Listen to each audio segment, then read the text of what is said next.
자발적으로 내가 자사주를 취득하는 케이스는 어떤 이유가 있을 거냐는 거죠. 한마디로 말하면은 자사주를 매입하는 가장 주된 목적이 뭐냐 물어본다면 크게 두 가지 말하면 거의 다 들어간 거예요.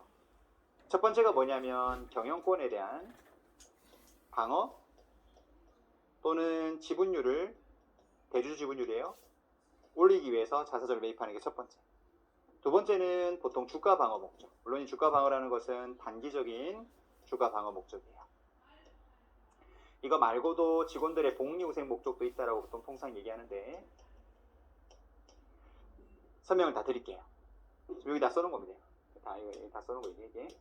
한번 설명해 볼게요. 첫 번째, 자발적으로 내가 시장 가서 자사주를 사는 이유가 뭘까? 여러분이 가장 잘 알고 있는 이유는 뭐죠? 그죠? 이게 제일 많은 이유라고 생각할 거예요. 자사주를 매입한 게 주가 방어가 된다라고 하는 그냥 단순한 어떤 논리적인 접근은 뭐냐면, 제가 여러분들 그 재무분석 1강 우리 첫 번째 섹션 쪽에서 강의할 때 단기적인 주가는 여러분들 뭐가 더 큰 영향을 준다고 그랬죠? 수급이라고 그랬죠. 수급이나 여러분들 소스예요. 단기적으로는 수요 공급 수요 공급의 원칙 수급. 장기적으로는 기업의 펀더멘탈이에요. 두 가지.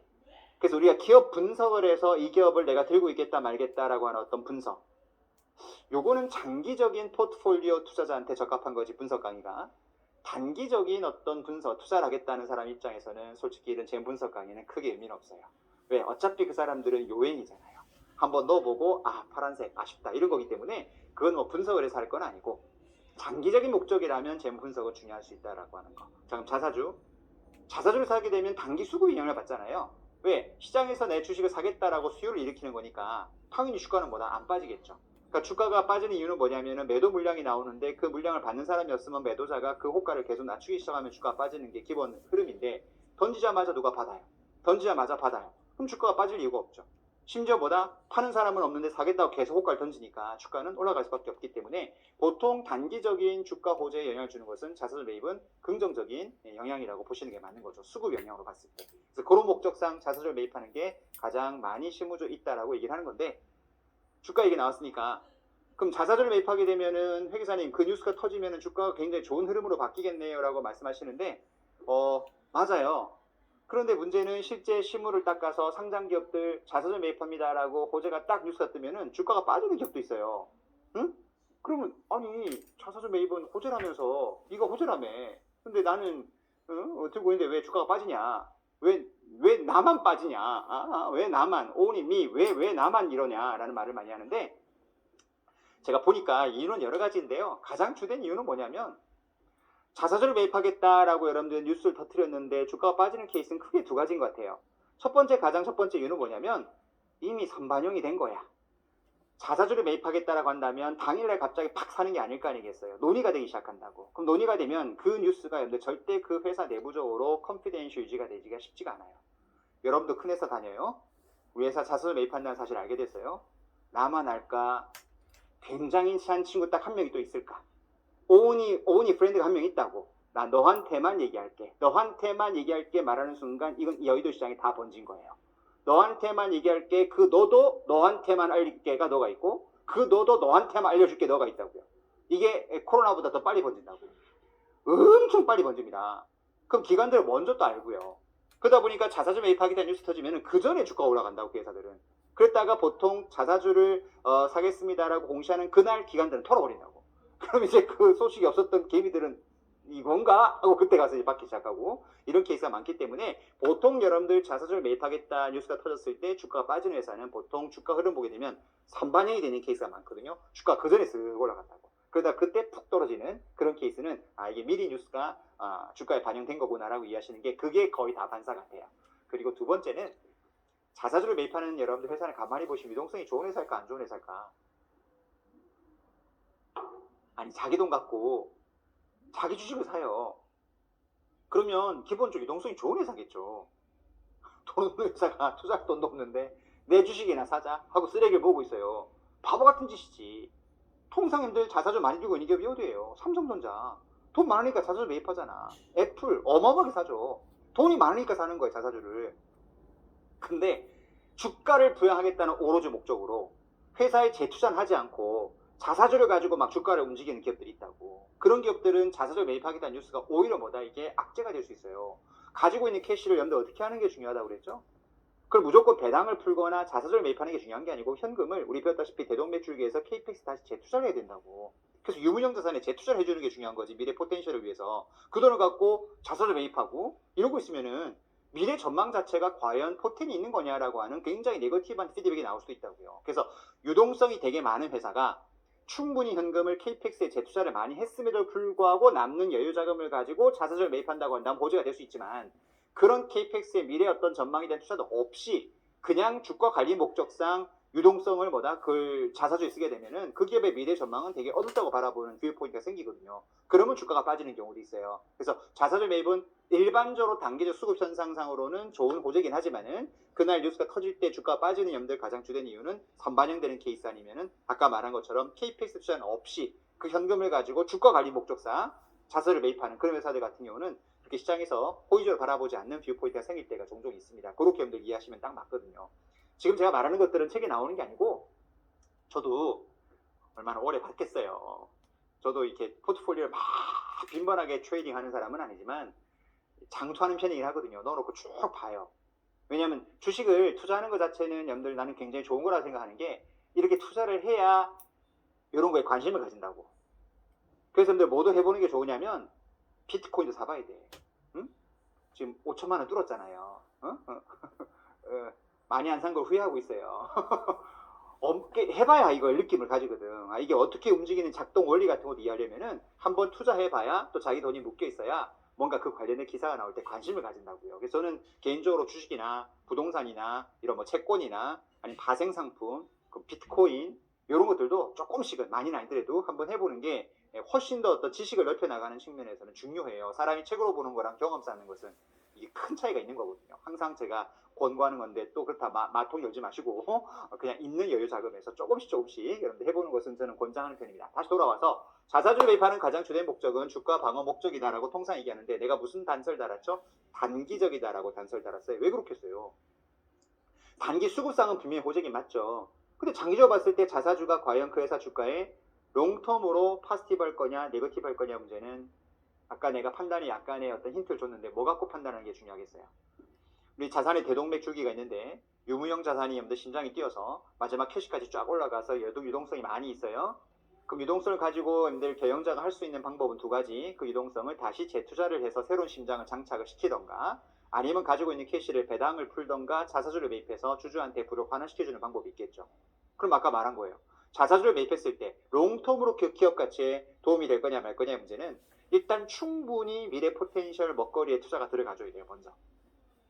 자사주가 우선이 아니고 KPX에 먼저 충분히 투자가 돼서 미래 포텐셜 투자가 됐음에도 불구하고 뭐가 남아요? 캐시가 남아요. 그러면 그 캐시는 배당이나 자사주를 풀어주는 자사주를 매입하는 게 그게 롱텀으로는 그 기업의 펀더멘탈에 굉장히 도움이 되죠. 여러분 내가 KPX에 투자를 하고 남는 현금을 가지고 배당이나 자사주를 주지 않고 그냥 현금을 쌓아놓는 건 어때요, 회계사님? 이렇게 생각할 수 있잖아요. 아니에요?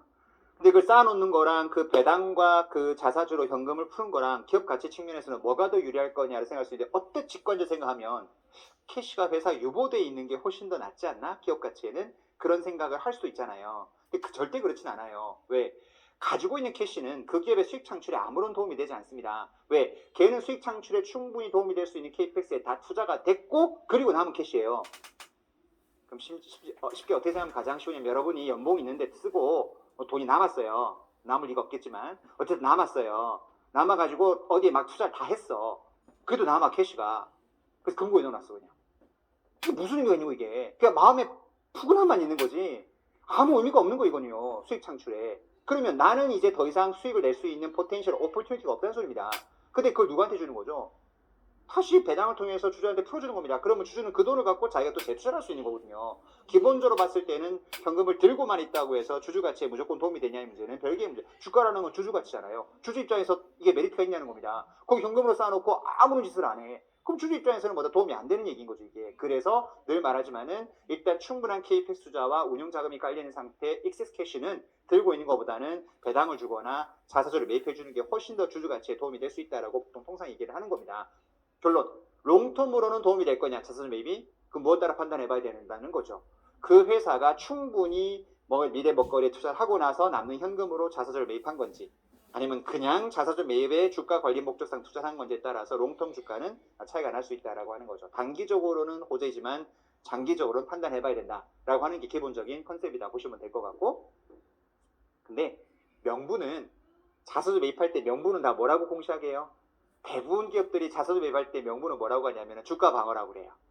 그러면서 주주한테 부를 환원시켜주기 위해서 한다고 그래요. 왜? 그래야 주들이 그래 나한테 부를 준다고 하니까 라고 우리 개미들은 뿌듯해하죠. 근데 명분은 그런데 실제 내막은 요거보다는 제가 볼 때는 요게 훨씬 많아요. 경영권 방어요. 지분율 확보. 우리 한번 얘기한 적이 있죠. 자사주를 매입하는 게 왜 지분율을 확보하는 데 도움이 되는 거냐. 예를 한번 들어볼게요. 내가 대주주인데 지분이 30%밖에 없어요. 저번에 얘기했던 겁니다. 내가 40% 볼게요. 내가 40%밖에 없어요. 근데 나머지 세 분이 20%, 20%, 20%를 들고 있어요. 됐죠? 이 상태에서 주총을 열었어요. 절대적으로 내가 대주주죠. 40%니까 제일 지분이 많아요. 근데 주총을 열었을 때 과반수로 뭔가 의사결정할 때 세 분이 다만 막 하게 되면 나는 부러져요.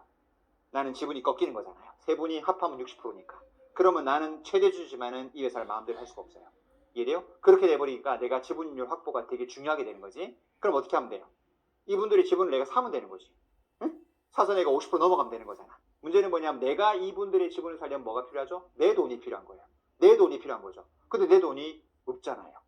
특히 상장법인의 경우는 지분 내가 한 5%만 모집하려고 하더라도 돈이 어마어마하게 막 수천억이 필요할 수 있는데 안 되잖아요. 그럼 방법이 뭐예요? 그러니까 법인이 돈이 많아. 그래? 그 회사 돈 갖고 시장에서 뭐 하는 거죠? 주식을 매집하는 거죠.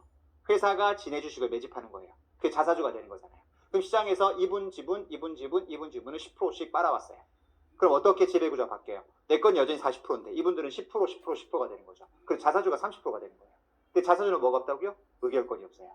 그럼 주총 딱 모이는 순간 의결권 행사하면 나는 40이 여전히 있는데 이분들은 10%, 10%, 10%니까 세 명이 아무리 담합해도 나를 꺾을 수가 없어요.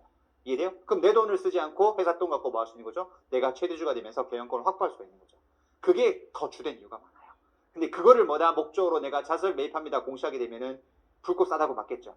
자사주 매입하는 목적, 내 의결권을 강화하기 위해서. 그럼 얼마나 이게 시장에서 굉장히 쇼킹이 되겠어요. 그러다 보니까 주주들한테 불을 환원시켜주기 위해서, 단기 주가 방어를 위해서 우리가 자사주를 매입합니다 라고 보통 공시하지만 그 내면에는 이 자사주를 법인 돈으로 계속 매수하는 순간 거기에 최대주는 계속 뭐다? 웃음을 먹을 수밖에 없는 거죠. 자기의 뭐다? 힘이 더 강해지는 거예요. 그런 측면도 굉장히 많이 있다는 것은 꼭 기억하셔야 됩니다. 그러면서 봐요. 요거 하나에서 여러 가지가 파생되는데 그러면 일단 사오는 순간 내가 뭐가 올라가요? 나의 보우팅 라이시 올라가는 거죠. 그거로 끝이 아니에요. 들고 있다가 또 이걸 요긴하게 써먹을 수가 있는 거지. 어떻게 요긴하게 써먹을 수 있겠어요? 자, 자사주 매입했죠? 그럼 얘가 얼마예요? 자 30%, 10%, 10%, 10%, 나 40%. 근데 제가 저번에 뭐라고 했습니까? 합병을 하거나 뭔가 중요한 이벤트는 특별결을 해야 돼. 과반수 갖고 안 되는 거야. 응? 응. 그럼 이제 어떻게 할 수가 있냐면 어떤 사람이 보통 우리 지분율 중에 3%만 넘게 지분을 가지고 있어도 대표이사를 해임하겠습니다는 건의안을 올릴 수가 있어요. 주총을 소집할 수 있는 권리가 있다고. 그러면 이제 적대적 M&A 같은 여러분들 하겠다는 회사가 덤벼들어요. 시장에서 공개 매수를 합니다. 공개 매수라는 게 뭔지 알죠? 야, 나 저 회사 인수할 거니까 나한테 지분 팔어. 그럼 그 회사 주가가 막 올라가지. 왜? 개연권 분쟁이 붙으니까. 몰라요?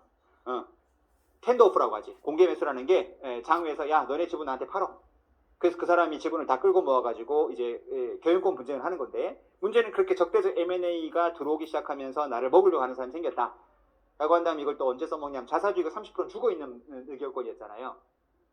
이걸 냅다 누구한테 파는 거죠. 자기한테 우호적인 보호팀을 행사할 수 있는 사람한테 팔아버리는 거죠. 장외에서. 그러면 내 지분율은 여러분들 40, 10, 10, 10으로 싸우던 게 아니고 이 사람이 나한테 붙어주게 되면은 70이 되는 거야 이제. 그럼 엄청난 지분율 확보해서 주총 특별거래도 통과시킬 수 있는 정족수가 나오기 시작한다고요. 그럼 자사주를 매입해놓고 있다가 나중에 이런 적대적 M&A가 들어오게 되면 이거를 나의 우호적인 지분, 이걸 보통 백기사라고 하죠. 백기사. M&A 시장에서 백기사한테 이걸 블락딜로 팔고 장외에서 그럼 그 블락딜로 받은 백기사가 이걸 들고 와가지고 저기요 나는 대주주한테 찬성합니다 라고 손을 들어주는 거죠. 요거 언제 들어봤어요? 우리 삼성물산 제일모직 합병할 때 기억날지 모르겠지만 삼성물산에 있었던 여러분들 거기 자사주를 가지고 요 백기사를 해가지고 합병을 우리 통과시켰던 케이스를 예를 들었던 거 기억날 겁니다. KCC가 그때 백기사 썼던 거 우리 제문서 첫 번째 섹션에서 강의했던 거 기억나시죠? 그때 그게 대표적 케이스라고 보시면 되거든요. 요즘 그런 것도 이제 개연권 방어에 도움이 되는 거지. 그러니까 자사주가 개연권 방어에 굉장히 도움이 많이 되는 겁니다. 그렇게 방어를 하는 경우도 있고, 우리 백기사한테 매각해가지고 최근에 우리 기사 난 거 중에 여러분들 보셨어요?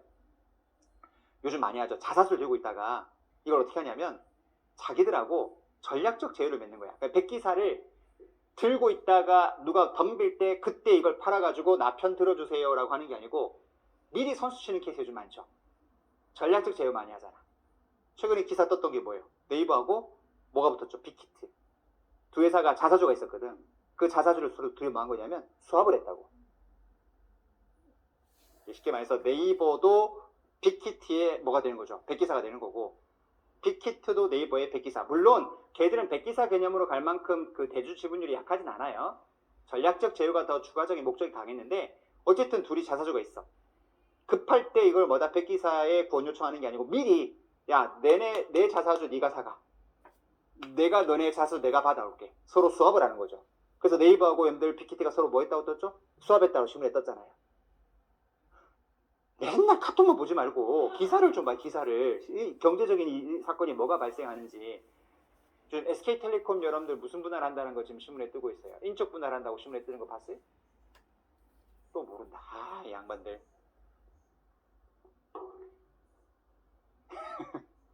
SKT가 인적 분할한다고 지금 떴거든. 응? 몰라요? SKT 아래쪽 SKT의 그 지배 구조가 주 SK홀딩스가 있고 원래 중간에 SKCNC가 있었다고. 그리고 밑에 SK텔레콤이 있었고 텔레콤 아래 자회사가 쫙 깔려있다. 근데 CNC하고 SK는 합병을 했죠. 그것도 설명하면 길어져요. 어쨌든 SK홀딩스 알죠? 홀딩스가 있고 그 밑에 SK텔레콤이 있다고. 텔레콤 밑에 뭐가 있죠? 자회사가 쫙 깔려있다고. 거기에 가장 대표적인 자회사가 어디예요? 텔레콤의 가장 대표적인 분들 키 밑에 자회사가 어디예요? 하이닉스지. 아는 게 뭐가 있어요? SK 하이닉스가 텔레콤 밑에 있잖아. 그래서 내가 저번에 말했지. 합병할 때 텔레콤이 하이닉스 인수할 때 말 많았다고. 왜? 업종이 전혀 관련 없는 업종을 인수합병한 거거든. 근데 그렇게 할 수밖에 없었던 거의 이유가 텔레콤이라는 업종에 내가 특성을 얘기했잖아요. 통신회사입니다. 통신회사는 안정적이긴 하지만 성장성이 굉장히 뭐다? 딱 이게 실링이 있는 회사라고. 그처럼 통신이라고 하는 게 물론 이게 5G로 넘어가면서 한 번씩 이렇게 뭐다 재편될 때마다 이 밸류가 업되는 건 있지만은 그 5G로 넘어갈 때마다 투자도 엄청나게 해야 되거든요. 그러다 보니까 이 성장성이라는 게 통신회사는 굉장히 제한된다고. SK텔레콤이 주가가 20년 동안 지금 20만 원대입니다. 주가가 움직이진 않아요. 그래서 거기 배당주죠, 배당주. 그냥 배당을 많이 주는 개념으로 가는 거지. 주가는 전혀 메리트가 없는 주가라고. 근데 재무상태 보시면 깜짝 놀랍니다. 되게 좋아요, 회사가. 돈은 많이 쌓여있어. 돈이 많이 쌓여있는데 문제는 뭐냐? 미래 포텐셜은 먹거리가 별로 없는 거죠. 통신하고 하는 딱 시장에서 서로 뭐 하는 거다? 통신에서 3대사가 그냥 서로 뺏어먹게 하는 겁니다. 그러니까 얼마나 시장이 제한되는 거예요. 굉장히 제한되는 거지, 실질적으로는. 통신사라고 하는 게. 그러다 보니까 부득이에 많이 현금 갖고 뭐 할 거냐? 그래서 합병을 하는 겁니다. 그렇게 했었던 게 합병이 아니라 정확한 인수죠. 하이닉스 인수한 거예요. 여러분, 통신회사가 반도체 인수하는 거는 전혀 관련 없는 합병입니다. 이걸 보통 뭐라고 하죠? 다각적 합병이라고 한다고 했잖아요. 다각적 합병. 말이 다각적 합병이지. 그냥 아무거나 산 거야, 그냥. 그래서 피터 린치가 뭐라고 했냐면 다각화라고 하는 건 다악화라고 했어요. 그냥 막 아무거나 사지 말라고 얘기했는 건데 이게 신의 한 수였던 거죠. SK텔레콤이 하이닉스 인수한 거니까. 하이닉스는 주가 시총이 어마어마한 기업이잖아요. 거기에 대주주가 된 거니까 텔레콤이. 근데 문제는 텔레콤이 주가가 생각보다 20만 원대에서 변하지가 않아 이게. 그러니까 뭔가 이게 좀 뭔가 재편이 필요하지 않냐라고 좀 통상 보고 있는 거거든요. 밑에 하이닉스가 달려있음에도 불구하고 텔레콤이 왜 안 갈까? 그래서 통신을 따로 분리를 하고 통신 밑에 붙어있는 텔레콤 밑에 또 뭐도 붙어있냐면 T모빌 요즘 우버한테 이번에 투자받은 거 있잖아요.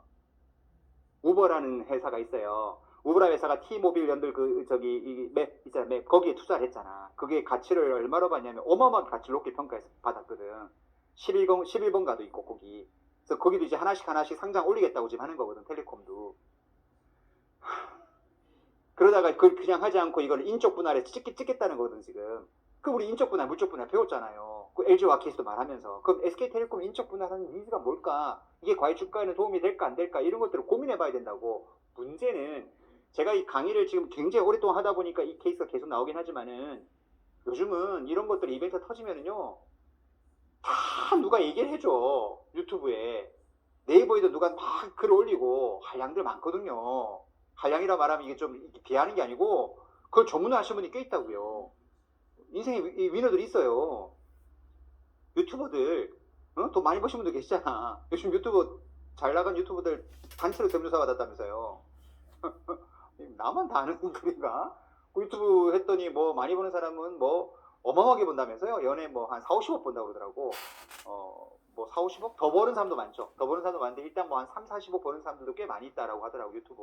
그래서 이제 요즘 애들 장래 그 희망이 유튜버가 그렇게 많다고 하고 우리 막내도 유튜브를 하겠다고 뭐 이때 먹방을 하겠다고 여기 할게서 먹방을 하냐 내가 했던 게 기억나는데 문제는 여러분 그런 이벤트가 있을 때 계속 QS 하셔야 돼요. 내 강의 끝나고 나면 더 이상 또 새로운 이벤트 있는 걸 누구한테 드릴 거예요. 그럼 그런 걸 자꾸 보시면서 자기의 인사이트를 자꾸 가지는 연습을 해야 자기의 날리지가 생겨요. 그냥 카더라만 강의 들으면 끝나는 거거든. 아, 그 사람은 그렇게 얘기하더라. 그럼 자기만의 어떤 인사이트가 안 생기는 거잖아. 그럼 SK텔레콤도 지금 이게 인적 분할 관련해갖고 증권가 지금 갈려있거든요. 호재다. 이게 무슨 호재냐. 팽팽하게 싸우고 있다고. 그럼 나는 어떤 관점일 거냐 이런 것도 한번 생각해 봐야 된다고. 내 의견은 자제할게요. 근데 어쨌든 그럼 이게 과연 도움이 될 거냐. 그럼 주가가 더 갈 수 있다고 보는 거예요. 인적 분할 했을 경우에. 그럼 거기 들어가겠다고 하는 거고 이거는 그냥 별 크게 주가에 영향이 없을 것 같다라고 판단되면은 그냥 졸업하는 거고 그런 것들을 이제 이해하려고 우리가 지금 재무 분석 강의를 다 배우는 거잖아요. 인적 분할, 물적 분할 강의도 많이 했던 거고 그래서 우리 LG와 케이스도 얘기하면서 물적 분할 내리면서 가는 게 안 할 이유가 없는 상황인 것 같다. 저는 그때 얘기를 했었고 그게 시장에서 반응을 해서 주가가 굉장히 많이 가고 있는 상황이긴 한데 여하튼 간에 기본적으로 물론 인적 분할, 물적 분할이 주가에 영향을 준 건 아닙니다. LG화학이. 배터리 사업에 대한 시장 자체가 워낙 포텐이 최근에 터졌기 때문에 주가가 많이 올라간 영향이 더 크다고 보는 게 맞고요. 지금 물적 분할 내려갖고 이제 올해 상반기 때 이제 LG 에너지솔루션이 상장한다고 하잖아요. 지금 우리 그때 생각했던 것처럼 아시죠? LG화학에서 물적 분할 내려갖고 이걸 지금 상장을 가겠다고 지금 얘기하고 있는 건데 지금 증권가에서 나오고 있는 그 밑에 상장되는 에너지솔루션의 가치가 얼마 정도 지금 회자가 되고 있냐면 적게는 50조 많이가 100조 지금 논의되고 있거든요. LG화학이라는 기업이 그 배터리 사업을 갖고 있을 때 우리가 지금 논의했을 때 그때 시총이 25조였다고. 근데 이걸 띄어내가지고 이 에너지 솔루션 쪽에 배터리를 올리는데 이 증권시장 올라갈 때 내가 그랬잖아요. 이거 띄어내서 상장 갈 거라고. 상장 가는 게 그게 맞다고. 그냥 가는 게 그냥 하는 게 이걸 띄어내고 상장 가는 게 훨씬 더 그 IPO의 가치가 높게 평가될 거기 때문에 내가 LG화학의 CF라 해도 무조건 이건 그 스토리를 갈 거다라고 했었고 그대로 가고 있잖아요. 근데 그거 올라가니까 주가를 재부각 받는다 이런 말 많이 보잖아요. 자기가 품고 있을 때 사업부가 아니고 이걸 별도 회사로 만나면 올려버리면 이 사업부의 가치만 독단적 평가를 받기 때문에 이 배터리 사업의 미래 포텐을 너무 높게 주가를 미리를 먹는 거니까 그래서 50조 이것만 미니멈 50조 맥스 100조 본다는 거지 이게. 그럼 밸류가 완전 다른 차원의 문제가 되는 거잖아. 그럼 거기 주식을 들고 있는 사람 입장에서는 20조밖에 안 됐던 기업들이 잘라지면서 기존의 화학 쪽이 있었던 거에 별개로 물론 여기는 가치가 좀 빠지겠지만 여기 50조 100조가 나온다고 한다면은 그러면 주식 입장에서 와인핫이 되는 그런 상황이 되는 거잖아요. 어차피 그 밑에 같이 빨려 있는 회사니까 사업부로 가지고 있는 것보다 별도 법인 만들어서 가치 평가 받은 다음에 거기 쫙 빨려 들어가면 LG화학 입장도 주가가 엄청나게 높게 형성이 되는 거기 때문에 뭐 관심이 없지만은 충분히 그거는 해볼 만한 LG화학의 이벤트가 아니었을까라고 저희가 생각한다라고 했잖아. 그리고 자금도 지금 아직 많이 투자를 해야 되는데 불구하고 인적 분할을 해버리면은 돈이 필요할 때 유상증자를 해야 될 때 LG에서 계속 유상증자를 돈을 넣어야 되는 문제 생기는데 이렇게 물적 분할하고 IPO 올리면 돈 하나도 안 들어가고 엄청나게 많은 공모 자금을 땡길 수가 있기 때문에 10조 정도 공모 자금이 지금 들어온다는 거잖아요. 그죠? 그럼 10조 같으면 앞으로 한동안 투자 자금은 이제 에코티로 투자할 수 있는 거거든. 안정적으로 배터리 사업 쪽에. 그러니까 LG화학은 굉장히 자금 부담도 없어지는 굉장히 좋은 상황이 되는 거죠. 이게 10조면은 거기 서로 지금 증권사들이 이거 따오려고 난리 결정이 났다고 하는 것 같던데 보니까.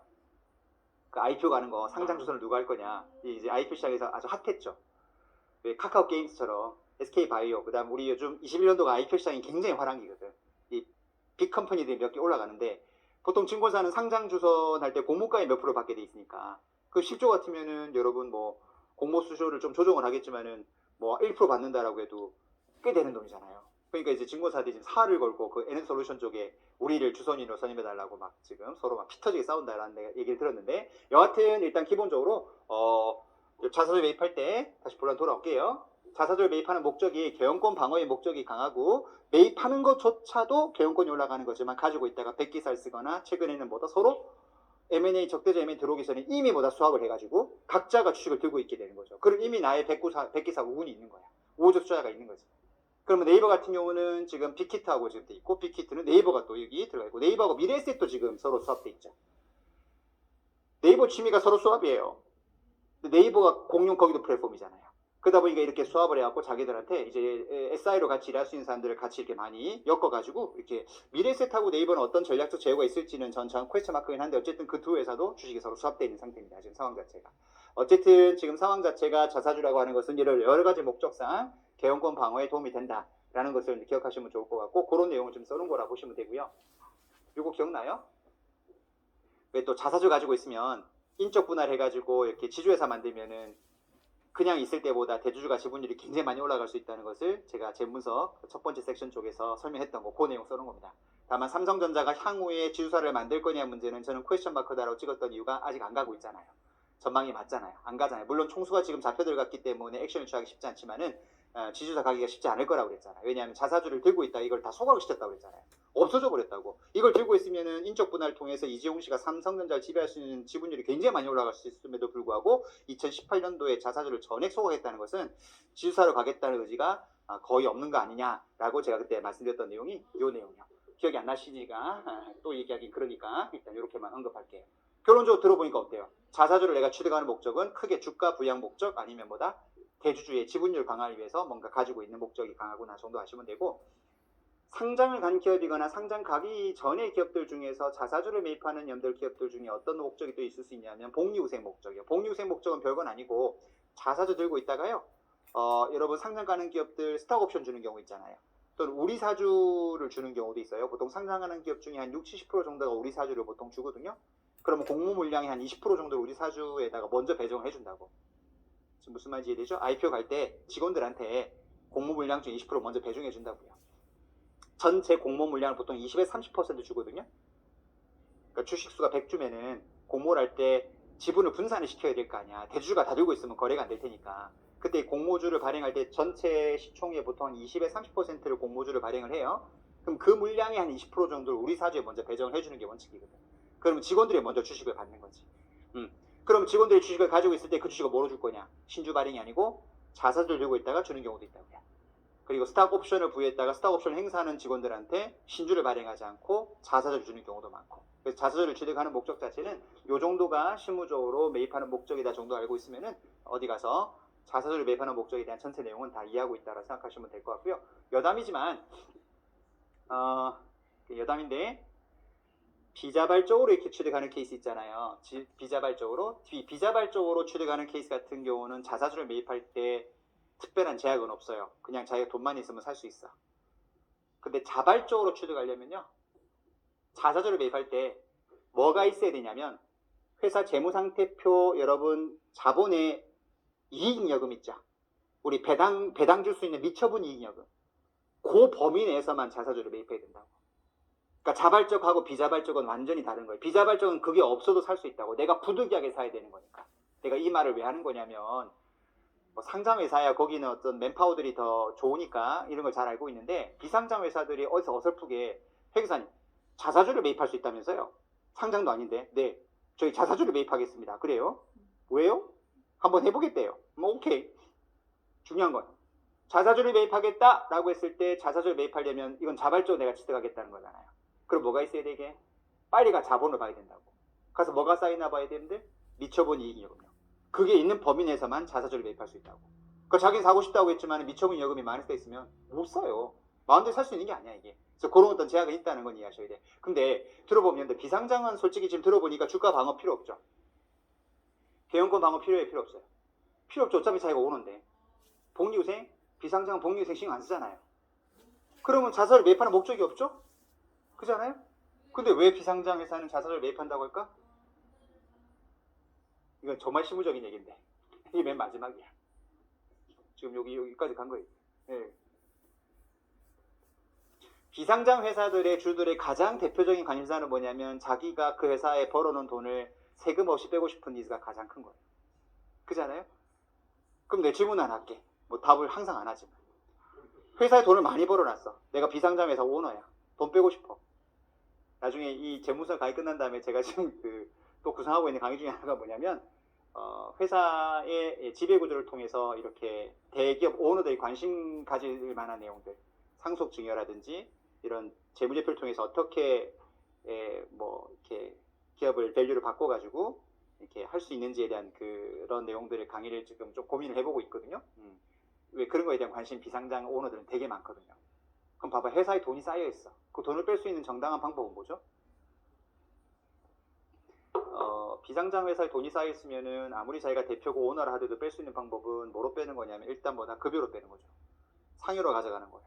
배당을 받아갈 수 있겠죠. 퇴직금 받아갈 수 있어요. 이게 네 가지가 정당한 방법이에요. 급여, 상여, 배당, 퇴직금 네 가지. 근데 이 네 가지 중에서 뭐가 세금이 가장 싸요? 급여나 상여나 배당을 가져가게 되면 세율이 지금 현재 굉장히 금액을 많이 가져가는 사람 전제로 따지면은 거의 절반, 많이 가면 60% 가까이 세금을 해야 돼요. 또 세법이 개정돼서 이제 10억 이상 버는 사람들은 세율이 얼마까지 올라가냐면 49.5%예요. 4대 보험 빼고 얘기하는 거예요. 그럼 4대 보험이 붙으면 60%인 거죠. 그럼 내가 벌었다라고 한다면 60%를 가져가는 거예요, 국가가. 그러면 나는 40밖에 안 남아. 40 내가 계속 안 쓰고 모아라고 죽었어요. 그럼 그것도 20 가져가는 거예요? 50%? 그래서 평생 내가 100 벌으면 국가가 80 가져가는 세상이 이제 지금 세상인 거니까 다 부질없는 거예요. 내려놓으셔야 돼. 뭘 필요 없어. 그냥 써야 돼. 그냥 써야 돼. 아니 뭐 이게 다 가져가는데. 자 어쨌든 뭐 이렇게 말하면 좀 조심스럽다. 다 가져가는 건 아니에요. 남아요. 좀 적게 남을 뿐이지. 어쨌든 이게 너무 세율이 높아요. 우리나라가 절대 세율이 낮은 나라가 아니에요. 세율이 진짜 높은 나라 중에 하나가 아닌가라는 생각이 드는데 여하튼 자 봐요. 그러면 대표들은 급여 상여 배당 빼가면 세금이 너무 센 거야. 근데 퇴직금이 조금 싸. 퇴직금이 조금 싸. 그러니까 퇴직금은 규제가 많은 거예요. 야, 너 근속연수에 2배 이상 못 가져가. 이렇게 막 막아놓는 게 가져갈 수 있지만 2배 이상 가져가면 나 퇴직금으로 안 봐. 이런 막 규정들이 들어가는 거예요. 왜? 그게 세율이 가장 싸거든. 그래서 내가 그런 말 한 적 있잖아. 우리나라 세법 구조에서 가장 세율이 싼 게 뭐냐? 연금으로 받아가는 거예요. 연금으로 받아가는 게 가장 싸. 근데 연금으로 받아간다는 전제는 뭐냐면 죽을 때까지 내가 연금으로 받겠다는 거거든. 근데 내가 내년에 뒤질 수도 있잖아. 그러니까 내년에 죽을 수도 있잖아. 그러면 이거는 미래가 보장이 안 된 거라고. 못 받고 죽을 수 있는 거거든. 그러니까 기본적으로 연금이라고 하는 것이 세율이 가장 싸지만 나한테는 뭐다 메리트가 없는 거야. 나 당장 죽을 수 있는데 나는 많은 돈 가지고 막 쓰고 싶은데 연금으로 받으면 따박따박밖에 못 받잖아요. 메리트가 없는 거야. 받는 사람 입장에서는. 그 다음 싼 게 뭐냐면 퇴직소득이거든요. 그게 싸. 그러니까 많은 사람들이 퇴직금을 막 많이 받아가려고 하다 보니까 말한 것처럼 세법에서 규정을 딱 걸어버리는 거예요. 너네 근속료 2배 이상 받아가는 것은 퇴직금을 안 볼 거야. 그런 규정이 들어가는 거거든. 어쨌든 퇴직금이 그 다음 싸요. 세 번째 싼 게 뭐게? 그게 양도소득이에요. 그게 뭐냐? 주식으로 파는 거죠. 그래서 내가 어떤 기업을 키워가지고 거기 돈이 많이 쌓여있는데 그 돈을 빼고 싶다라고 한다면 그 돈을 지가 급여나 상여나 배당으로 빼는 것보다는 그 회사를 남한테 파는 게 세율이 훨씬 싼 거예요. 이해돼요? 그래서 비상장 오너들이 거기 벌어들인 돈을 가지고 어떻게 할 거냐 물어봤을 때 그 돈을 빼지 않고 만약에 이걸 엑시트하고 싶다라고 한다면 제3자한테 매각하는 게 우리 입장에서는 세후 소득이 훨씬 더 큰 거라고 보셔야 돼요. 왜? 주식을 사고 팔면 세금은 27.5%로 끝나거든요. 4대 보험이 안 붙어요 아직까지. 그러면 절반 차이가 난다고. 세후 수익률이. 그래서 어떤 회사가 벌어놓은 어떤 인컴에 대해서 이거를 바보같이 급여 상여 배당 빼는 것보다는 잘만 맞으면은 상장 가서 엑시트하거나 아니면 비상장인데 제3자한테 주식을 팔아나가면서 소득을 실현시키는 게 가장 우리나라 세법 구조상은 싸게 연들 빠져나가는 방법이에요. 그리고 이제 제일 하수들, 우리 같은 하수들, 급여로 받고 상여로 받고 이런 거 그러면 독사같이 다 뛰어가고 이 통장에 찍힌 돈은 과연 무슨 돈인가 하고 싶을 정도의 돈이 꽂히는 그게 이제 보통 이제 일반적인 중산층이 받는 소득이라 보시면 되거든요. 이걸 보통 종합소득이라고 하죠. 종합소득인데 종합세율 세트라 보시면 돼. 세금이 엄청 나오는 세트지. 그럼 여러분이 내가 어떤 회사를 운영하는데 가장 좋은 방법은 뭔 거죠? 앞단에서 빼는 게 좋은 거지. 앞단에서 뺀다는 게 퇴직금으로 빼던가 아니면 내가 주식을 팔아가지고 뭔가 이거를 실현시키던가. 그게 아니면 세금을 많이 부담하고 나가야 되는 상황이. 왜 내가 전자 이걸 많이 깔고 얘기하는 거냐면 비상장 회사 오너들이 생각을 해봐요. 회사에 돈이 많아 벌었어. 이거 빼고 싶어. 그거 빼려면 급여 상여로 빼야 된대. 그럼 세금이 너무 많아. 이거 어떻게 빼지? 뭐가 있을까? 급여 상여는 자기의 근로의 제공 대가로 받는 거잖아요. 근데 내가 지금 뭐라고 얘기하냐면은 퇴직소득 싸다며. 근데 퇴직금으로 받으면은 내가 퇴사를 해야 돼. 그 회사를 운영할 수가 없잖아. 나만 너무 재밌으면 안 돼요. 내가 퇴사하면 내 회사가 아닌 거잖아. 그럼 퇴직금 받을 수가 없는 거야. 그래서 임원은 퇴직금 중간정산 인정 안 하는 거예요, 원칙적으로. 물론 직원들도 인정 안 하지만 임원들은 더 인정 안 하거든요. 그래서 직원들은 그나마 몇 개가 있다고. 주택자금 대출 받아요. 퇴직금 정산 중간에 받고 싶으세요? 돼요, 일반 직원들은. 임원은 안 된다고. 임원은 안 돼. 주택을 산다라고 한다면 인정해줘. 근데 그냥 주택을 내가 그냥 전세자금으로 대출받고 싶다라고 하는 거 인정 안 한다고요. 이 임원들은. 엄청 제한을 많이 한다니까. 더 못 빼게 해버려 임원은. 그럼 퇴직금도 못 빼. 어떡하지? 그러면 주식을 파는 건데 주식을 팔면 사줄 사람이 있어야지. 상장 가는 가장 주된 이유가 뭐냐면 자기가 돈 필요할 때 좀 팔 수 있는 거예요. 물론 공신해야 되지만. 비상장은 팔려고 할 때 사는 사람이 없으면 못 파는 거야. 환장하겠네. 그때 방법이 뭐예요? 지금 내가 논의하는 걸 잘 들었어야 돼. 지금 자사주 하면서 이 내용을 하는 이유가 뭘 거냐? 왜 비상장을 살까? 아까 비상장, 자사주 매입하는 목적을 들어보니까 비상장은 니즈가 없는데 비상장이 자사주를 굉장히 많이 사거든요. 이유가 뭐냐? 내가 주식을 팔 때를 찾아보니까 없어. 근데 내 회사가 있는 거야. 야, 내 주식 사! 하고 회사한테 얘기하는 거죠. 이해돼요? 이게 자사주잖아. 1인 판토마임을 하는 거예요. 거울 앞에 자기를 딱 세워놓고 내가 주식을 팔러 왔습니다. 사시겠습니까? 그럼 자기 거울 안에서 그래 내가 너 주식을 살게. 지 혼자 판토마임 하는 거야 이거. 그럼 자사주가 되는 거지. 그럼 어떤 문제 생겼어요? 자기 주식을 회사에 파는 거야. 그러면 어떻게 되는 거죠? 양도소득. 그러면 회사 돈을 받아오는 거지. 자기 주식을 자기 회사에 팔면서 내가 주식 팔았다? 돈 줘? 받고 세금은 27.5%로 끝내버리는 거지. 지금 구조 이해돼요?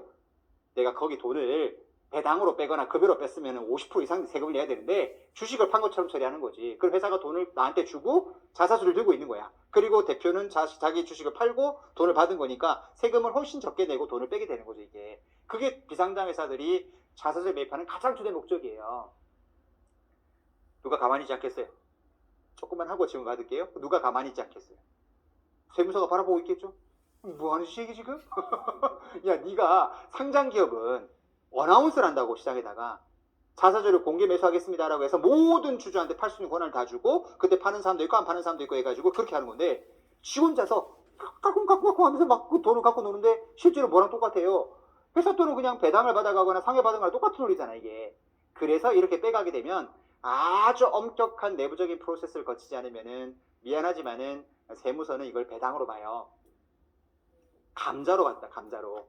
감자로 봐버린다고. 감자가 유상감자 형태가 되는 거잖아. 돈 주고 주식을 찢었으니까. 그럼 뭐가 되냐? 미안하지만 이거는 배당으로 간주하는 의제배당 제도가 있다고. 그래서 자기들은 양도했습니다라고 해가지고 27.5% 세금을 내지만 세무서는 미안하지만 너 배당을 이런 형태로 받아간 거 아니야 이거? 한 다음에 세금을 빵 때리면서 50% 60% 추징하겠다고. 그래서 이걸 대법원까지 소송까지 엄청 많이 붙어요. 그래서 이건 전문가의 손이 좀 타야 돼요. 전문가의 손을 탄다는 것은 이런 작업을 할 때 신중하게 어드바이스를 받아야 돼. 왜냐하면 자사주 매입 목적부터 굉장히 상세하게 법원에서 문제가 안 되게 좀 손을 타야 돼요. 그래서 저희가 있는 거예요. 그래서 그런 어드바이스를 받고 진행해야 되지. 어설프게 어디 들어가지고 이런들 보험 설계사들한테 막 들어가지고 이거 하면 됩니다 하고 기승전 보험 파는 분들한테 들어가고 자사주 사면은 싸게 뺄 수 있어요 뭐 이러면서. 근데 이렇게 좀 이렇게 블레임하면 안 되는데 네이버에 같은 게 보면 어설프게 올라오는 글이 있다고. 그걸 이제 카더라 통신으로 들어갖고 말하는 분들이 계세요. 이거 진짜 큰일 난다. 근데 문제는 그렇게 카더라 통신으로 뭔가 액션을 취했는데도 불구하고 세금이 안 나온 경험을 가진 CEO들이 있어요. 그러면 CEO 무슨 모임 같은 데 갖고 내가 좋은 방법이 하나 있는데 이거 해보니까 안 걸리더라. 안 걸린 게 아니고 지금까지 추진이 안 된 거예요. 근데 그걸 굉장히 자기의 제너럴 오피니언을 생각하는 거야. 근데 저희 같은 회계사들은 그런 사람들을 수십 명, 수백 명을 받겠죠. 그럼 추진당하는 케이스 더 많이 봤다 우리는. 그럼 우리는 아니라고 한다고. 그러면 저희가 자문하는 대표님들이 내가 그 대표들 모임 갔을 때는 괜찮다고 하던데 회계사님은 안 된다고 그러네. 그럼 내가 뭐라고 하냐면 하세요. 그리고 나중에 추진당하면 저한테는 뭐라고 하시면 안 돼요 라고 내가 말씀을 드리고 액션을 취해줘요. 그러니까 실제 자기만의 케이스 하나만 가지고 이걸 너무 일반화시키는 경향이 종종 있는데 그럼 절대 안 된다고. 실제는 우리가 더 많은 케이스를 볼 거 아니겠어요. 아까 말한 그런 케이스 거의 다 요즘은 배당으로 처분하거나 심지어 대법원이 뭐로 보고 있냐면은 그냥 대표이사가 돈을 가져가는 대여금으로 보라고 돼 있어요. 지는 팔았다고 하지만 회사 돈 그냥 빌려간 거로 보라고 하는 거죠. 그렇게까지 판결이 나오는 경우도 있습니다. 조심해야 되는 케이스인데 한동안 여러분들 과거 한 3, 4년 동안은 비상장회사 가지급을 처리해드립니다. 심지어 여러분들 라디오 방송에도 나오더라고. 환경, 매경 무슨 센터 해가지고 대표이사 가지급을 해소해드립니다 하면서 막 그 광고도 막 하더라고요. 대표이사 돈을 싸게 뺄 수 있는 방법들 알려드리겠습니다 말하는데 절대 여러분들 과세관청이나 국세청 기재부에 있는 사람들이 바보가 아니겠죠. 어떻게 빼고 있나 다 보겠죠. 그럼 다 뭐 막아놨겠어요. 그걸 세금으로 못 빼게 다 방법을 막아놨을 거 아니겠어요. 그걸 모르고 떠드니까 막 대단하게 막 가지급 회사 돈을 싸게 뺄 수 있다 얘기하는데 물론 아직 몇 개는 있어요. 그런 거가 자꾸 줄어들어서 저희도 소위 우리끼리 얘기지만 돈 벌 수 있는 방법이 적어지긴 했지만 아직까지 있긴 있어요. 하지만 그 폭이 요즘은 점점 줄고 있거든요. 왜냐하면 그쪽도 어떻게 빼는지를 가만히 보고 그걸 막기 위한 법을 계속 만들고 있기 때문에 생각보다는 쉽지는 않아요. 내가 하나만 얘기해 줄까? 아직 이게 된다 안 된다라고 하는 거에 대한 의견은 많은데 한번 생각해 봐. 어떻게 회사 돈을 빼는지를 한번 아이디어를 그때 한번 얘기한 것 같은데 그래도 한번 들어봐요. 어차피 여러분들이 얘기해도 잘 기억을 못 하시니까 처음 듣는 표정이더라고요. 조그마한 회사를 가정해 볼게요. 회사에 돈이 10억 정도 있어요. 이 10억을 내가 상여로 받아가면 세금 얼마 나오죠? 4대 보험까지 5억은 세금 내야 돼요. 그럼 네트로 5억밖에 안 들어온다고. 회사 돈 10억 있는데 내가 그냥 그거를 상여로 받아가면 대표가 5억밖에 세금, 5억밖에 캐시 안 꽂힌다고. 아, 이 너무 적잖아. 어떻게 해요? 자기 회사 주식이 자기가 100% 오너야. 그러면 일단 주식가치 평가를 해요. 세법상으로.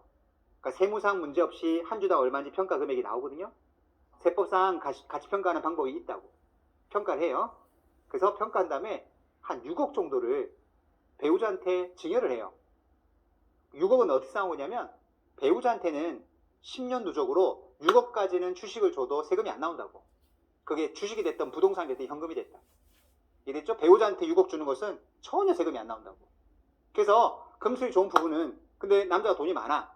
그럼 10년에 한 번씩 배우자한테 6억씩 재산을 옮겨요. 10년에 한 번씩. 10년에 한 번씩. 10년에 누적으로 6억이니까. 그럼 30년 살았다고 한다면은 여러분들보다 한 20억 정도는 배우자한테 재산이 넘어가 있는 거예요. 그러면 자기가 죽어도 20억은 상속세가 안 나오는 거죠. 이미 배우자한테 넘어가 있으니까. 뭐 전혀 생각 안 해도 되겠죠? 뭐 있어야 넘기죠. 그죠? 내가 먹고 살기도 바쁜데. 어쨌든 그래요. 그러니까 봐요. 배우자한테 6억을 줘. 그럼 배우자는 주식 6억 받은 거가 뭐예요? 세금이 안 나와. 그치? 6억까지 세금이 안 나온다며. 그럼 배우자는 이 주식을 얼마에 지금 받은 거예요? 6억에 받은 거지. 돈은 안 줬지만 6억짜리야 이거. 6억까지는 공제를 해주니까 세금이 안 나온 거지. 6억으로 산 거랑 똑같다고. 여기까지? 네. 그 상태에서 우리 회사가 배우자 주식 6억을 사요. 6억을 사. 이해돼요? 그 사서 주식을 소각시켜버려. 그럼 이게 뭐가 되는 거지? 유상감자지. 그 유상감자를 하게 되면 여러분들 뭐가 나오냐면 배당소득세가 나오거든? 근데 내가 6억을 줬잖아 배우자한테. 그럼 배우자는 6억을 받고 자기가 6억짜리 주식을 회사한테 줘버린 거예요. 그리고 자사주가 소각이 된 거지 회사는. 남들은 구조도 짜는데 이해는 해야 될 거 아니에요. 그럼 배우자 입장에서는 돈이 6억이 들어온 거야. 그런데 6억인데 문제는 배당소득세 내야 되는데 배당소득은 자기가 취득한 금액과 받은 금액 차이가 배당인데 내가 받을 때 이 주식 가치는 6억으로 계산이 된 거거든. 다만 6억을 공제해 주니까 세금을 안 낸 거지. 근데 6억을 또 받았잖아. 그럼 6억이니까 차이가 없다고. 그럼 이 사람은 배당소득세가 안 나와요 배우자는. 그럼 회사 돈 6억이 그냥 그대로 빠져나오는 거야. 여기까지 이해됐죠? 그런 다음에 6억을 다시 현금을 누구한테?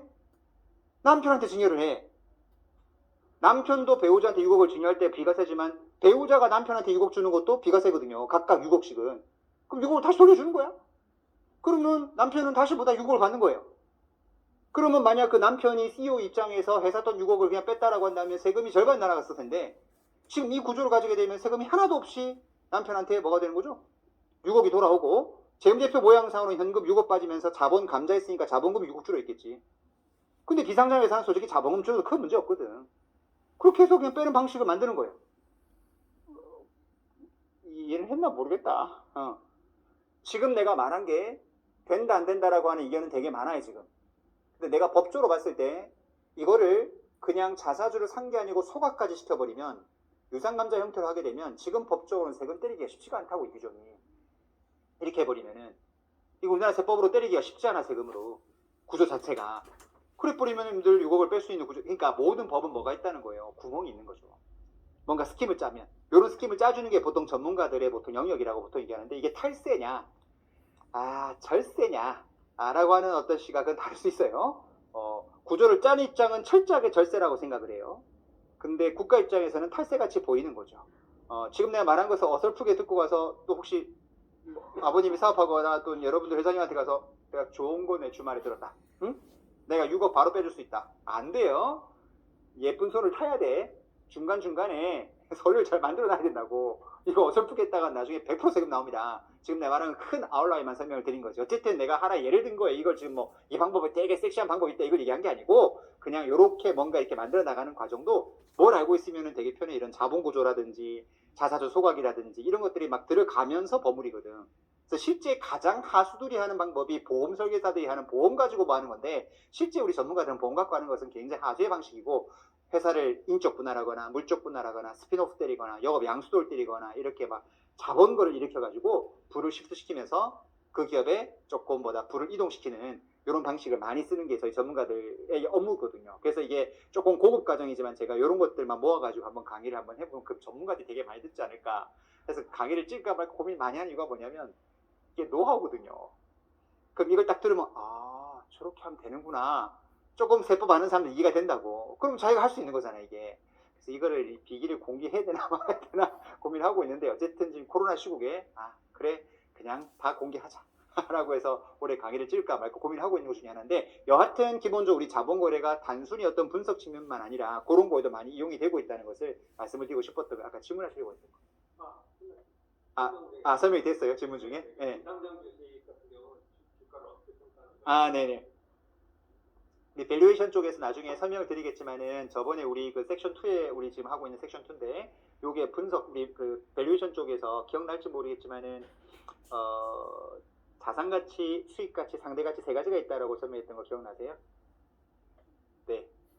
그러면서 그 자본시장법의 본질가치라는 방법이 있는데 카카오의 상장도 한번 가서 봤잖아요. 그때 다 보여드렸다고. 그때 본질가치라는 방법이 있는데 그 본질가치가 뭐냐면 수익가치 60%, 자산가치를 40% 이렇게 웨이트를 때려가지고 계산하는 것을 자본시장법에서 본질가치라고 한다라고 제가 설명한 적이 있었어요. 요 방식이랑 세법이 똑같아요. 세법도 어떻게 보냐면 수익가치로 한 60%, 그 다음에 자산가치로 한 40%요 웨이트로 한 주당 가치를 평가하라고 돼 있어요. 다만 차이가 뭐냐면 자본시장법에서 말한 수익가치는 미래가치를 반영한다고. 근데 세법상은 미안하지만 아주 예외적 케이스가 아니면 미래가치를 반영 못하게 돼 있어요. 왜 그렇겠어요? 미래가치가 들어가는 순간 뭐가 들어가죠? 가정이 엄청 들어가는 거예요. 그러면 세무상위원들 세법의 관점은 진정한 페어밸류가 얼마냐가 중요한 게 아니고 과세 수익을 얻기 위한 기준금액을 객관적으로 산정하는 것이 중요한 거기 때문에 미래가치를 계산하기 시작하면은 납세 의무자마다 너무 뷰 포인트가 다를 거 아니겠어요. 그러다 보니까 세법은 미안해 미래를 반영하지 마. 과거 3개월치를 반영해. 그렇게 차이가 나는 거예요. 그거 빼놓고는 기본적인 흐름은 자본시장법의 본질 가치를 구하는 방법이랑 비상장치가치 평가는 거의 똑같이 간다라고 생각하시면 돼요. 오케이. 자사주 취득 관련해서 여러분 좀 깊게까지 제가 오늘 설명 좀 드렸네. 어쨌든 이런 목적이 있다 정도만 아시면 되겠고 그 다음에 이거 보세요. 취득 목적 쭉 써는 거는 그 다음